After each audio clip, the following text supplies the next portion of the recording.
Au Nigeria, une soixantaine d'hommes, tous membres d'une milice d'autodéfense, ont été assassinés dans le nord-ouest du pays. Ils ont été victimes de ce qu'on surnomme bandits. Dans la région, plus d'une centaine de groupes criminels sont actifs entre les États de Zamfara, Niger, Sokoto et Kebbi, où ils multiplient les sanctions sanglantes face auxquelles les forces de sécurité semblent bien impuissantes.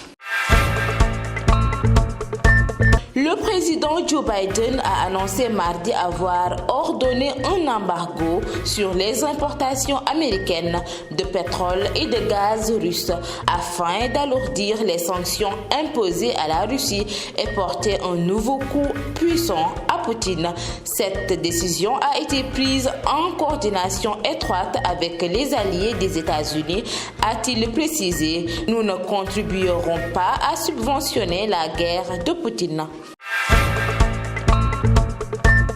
Le ministère mauritanien des Affaires étrangères a indiqué mardi avoir convoqué l'ambassadeur du Mali et lui avoir signifié sa vive protestation contre les récents actes criminels récurrents commis selon lui au Mali par l'armée malienne contre des Mauritaniens. La Mauritanie a émis cette protestation après 2 événements graves impliquant des Mauritaniens en l'espace de quelques semaines au Mali, dont la disparition de plusieurs ressortissants de l'autre côté de la frontière,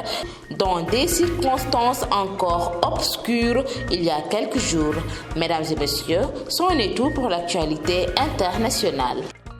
lu ëpp juróom fukki doomi aadama yu bokkoon ci milice autodéfense lañ daal di faat ca nord-ouest réew ma Nigeria ne def ñaawteef ba nag ñoo ngi leen di woowee ay bandi ay groupe criminel yu bëri nag lañ nemmeeku jamono ji ñuy lëmbee gox yu mel ni Zamfara, Niger, Sokoto ak Kebbi si ay ñaawteef yu ñuy amal bokk na si di faat ay bakkanu doomu aadama muy mel ni nag ñoom force de sécurité bi jekkooguñ leen ba tey.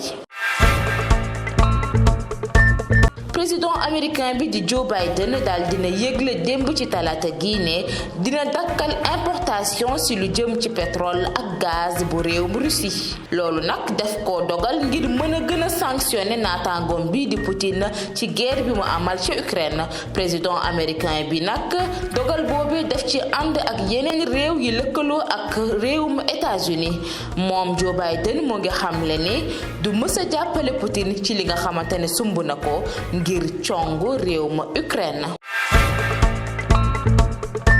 Ministère mauritanien bu yore wàllum affaires étrangères daal dina xamle ne wóolu na ki nga xamante ne mooy ambassadeur bu réew Mali ngir ñaawlu nekkinu doomu Mauritanie yi foofee ci réew Mali ci ay kàddoom nag xamle na ne